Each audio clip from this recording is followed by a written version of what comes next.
Bien, bueno. Esta semana vamos a seguir trabajando con funciones polinómicas, probablemente hasta finales del trimestre. Y hoy lo que vamos a ver es el análisis de la función polinómica. Todavía no vamos a graficar nosotros solo funciones polinómicas. Si todo va viento en popa, arrancaríamos la semana que viene.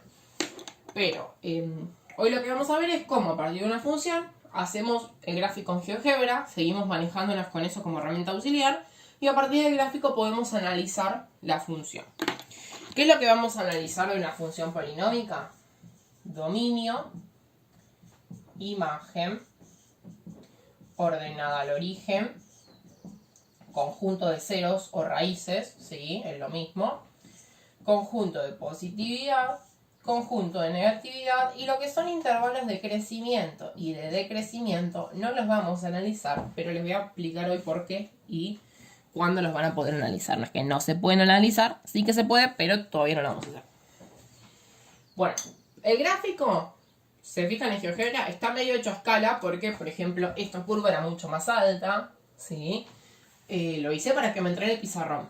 Y acá el gráfico tendría que seguir, yo no lo hice porque si no se me tapa el menos 3, el 1 y el 2.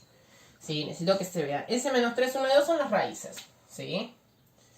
Cuando lo hagan, si lo quieren comprobar, en el gráfico, son esas tres. Entonces ya sabemos las raíces, entonces. Raíces, menos 3, 1 y 2. Son los puntos que quedan marcados sobre el eje X.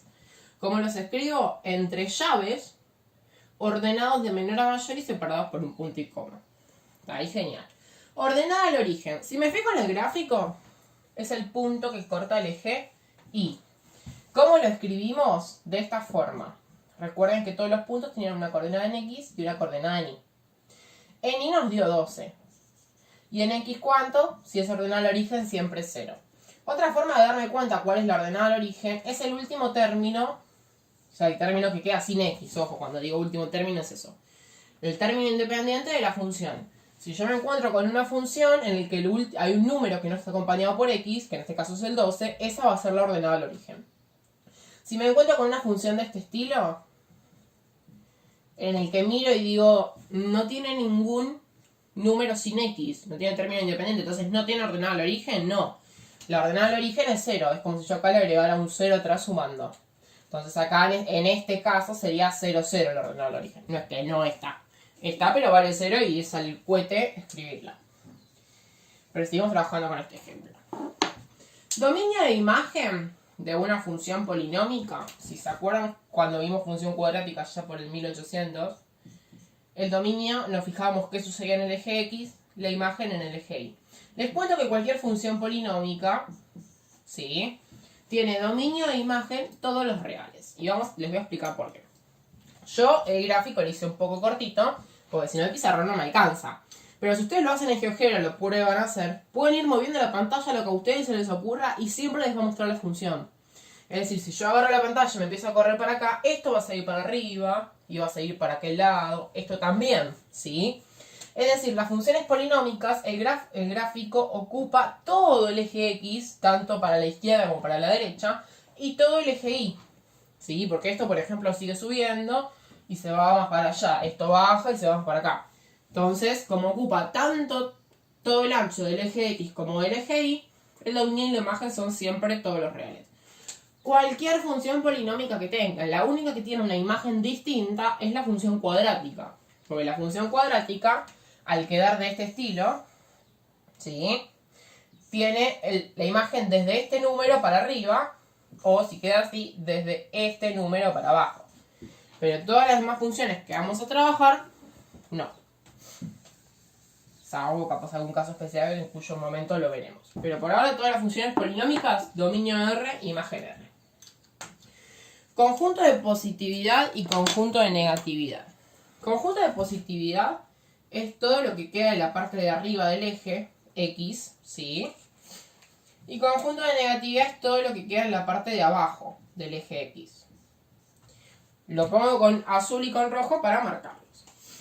Si yo empiezo a leer el gráfico, esta partecita quedó en la parte de abajo, por eso la marco con rojo, ¿sí? Esta curva de acá quedó en la parte de arriba. Esta partecita está en la parte de abajo del eje. y esta está en la parte de arriba. Ahora, completemos un poco el gráfico, ¿no? Acá siempre tenemos menos infinito, acá tenemos más infinito. Todo el análisis me fijo en el eje X, salvo la imagen y la ordenada al origen. Entonces, olvídense que está este eje Y acá. ¿Estamos? Voy a empezar. Desde el menos infinito hasta este número 3. El gráfico quedó en la parte de abajo, me quedó pintado de rojo. Entonces, lo voy a tener que escribir acá, eso. Menos infinito hasta menos 3. Siempre recordemos función cuadrática, eso se sigue manteniendo. Paréntesis, no corchete. Me fijo qué pasa desde el menos 3 al 1. Y el gráfico me quedó pintado de azul, o sea que está en la parte de arriba. Entonces, de menos 3 a 1 lo escribo en la parte de arriba. Sigo. De 1 a 2 es rojo lo que yo pinté. A ver, no quiere decir que lo tenga que pintar de rojo. Es una ayuda a memoria. A veces con los colores uno lo aprende más rápido. Entonces por eso. Del 1 al 2 me quedó abajo. Entonces lo voy a tener que agregar acá. Y después, ¿qué pasa desde el 2 en adelante? O sea, desde el 2 a más infinito. Quedó azul, o sea que está en la parte de arriba. Desde 2 a más infinito. Como me quedaron varios paréntesis, los juntaba con la U de unión. ¿Sí? Y ahí encontré el conjunto de positividad y el conjunto de negatividad. Entonces, resumiendo un poco, tenía el menos infinito, el menos 3, el 1 y el 2. Eso es algo que también ustedes pueden usar. Fíjense que lo único... Ah, ya acá el más infinito. Lo único que necesité analizar para completar el conjunto de positividad y negatividad son tener en cuenta los infinitos y las raíces. Entonces voy separándolo en tramos. Y yo veo que quedaron 4 tramos. ¿Sí? Entre raíz, raíz y entre raíz e infinito. Y voy fijándome en el gráfico. En esta parte el gráfico se encuentra abajo o arriba del eje X. Bueno, en esta parte se quedó abajo. Entonces va a ser conjunto de negatividad. Desde menos 3 a 1 quedó abajo o arriba. Arriba. Entonces va a ser conjunto de positividad. De 1 a 2 quedó abajo. Entonces va a ser de negatividad. De 2 a más infinito quedó arriba. Entonces va a ser de positividad. ¿Cómo lo completo? Me acuerdo que hay que ponerle paréntesis a cada uno de los extremos, separarlos por un punto y coma. Y los voy agregando en la categoría que corresponde. Si dice conjunto de negatividad, los pongo en conjunto de negatividad. Si dice conjunto de positividad, conjunto de positividad. No es muy complicado. Ahora, hasta ahí bárbaro. Ya terminaríamos por ahora el análisis de la función polinómica. ¿Por qué no intervalo de crecimiento y de decrecimiento? Si yo me acuerdo de la función cuadrática, voy a hacer un gráfico medio.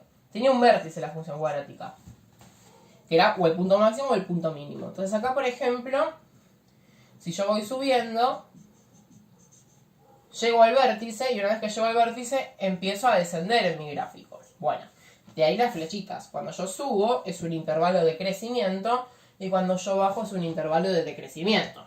En funciones cuadráticas no teníamos problema porque este punto que se llama vértice lo podíamos calcular. Había una fórmula. Me decía x del vértice igual a menos b sobre 2 por a. Genial, bárbaro. Acá lo que pasa en las funciones polinómicas es que sí, existen esos vértices, por decirlo de una forma, pero son varios. Fíjense que en esta función tengo dos. Tengo un punto máximo acá arriba y un punto mínimo acá abajo. ¿Sí? Entonces, yo podría decir tentativamente que el intervalo de crecimiento, por ejemplo, lo voy a hacer con negro. Voy a hacer a las flechitas. Si yo considero esto, acá sube, acá sube, acá sube hasta ese punto. Después baja hasta ese punto y después vuelve a subir. Entonces tendríamos dos intervalos de crecimiento y uno de decrecimiento. Pero ¿por qué no lo analizamos? Porque esos dos puntos no contamos con una fórmula para hallarlos, como sí pasaba en la función cuadrática. Y encima, cuanto más exponente tenga la función, más de esos puntos va a haber. Si yo tengo una función de grado 5, es decir, que empieza con un x a la quinta, y el gráfico va a ser algo así. Entonces, fíjense cuántos puntos voy a tener. Ya voy a tener 4. Y no siempre son iguales, porque hay algunas curvas que son más altas que otras, es decir, no sigue un orden lógico eso. Hay una forma de calcularlos, que es usando algo que se llama derivadas integrales, pero ustedes recién la van a trabajar a finales de quinto. Entonces, por ahora, quedémonos con que existen los intervalos de crecimiento y de decrecimiento en las funciones polinómicas, pero para encontrarlos tendríamos antes que encontrar esos puntos, mínimo y máximo. ¿Qué se hace con derivadas? Si es un tema de quinto. Entonces, por ahora, olvidémonos de esos intervalos y nuestro análisis de cualquier función polinómica termina ahí. Dominio imagen, ordenado al origen, ceros, conjunto de positividad, conjunto de negatividad.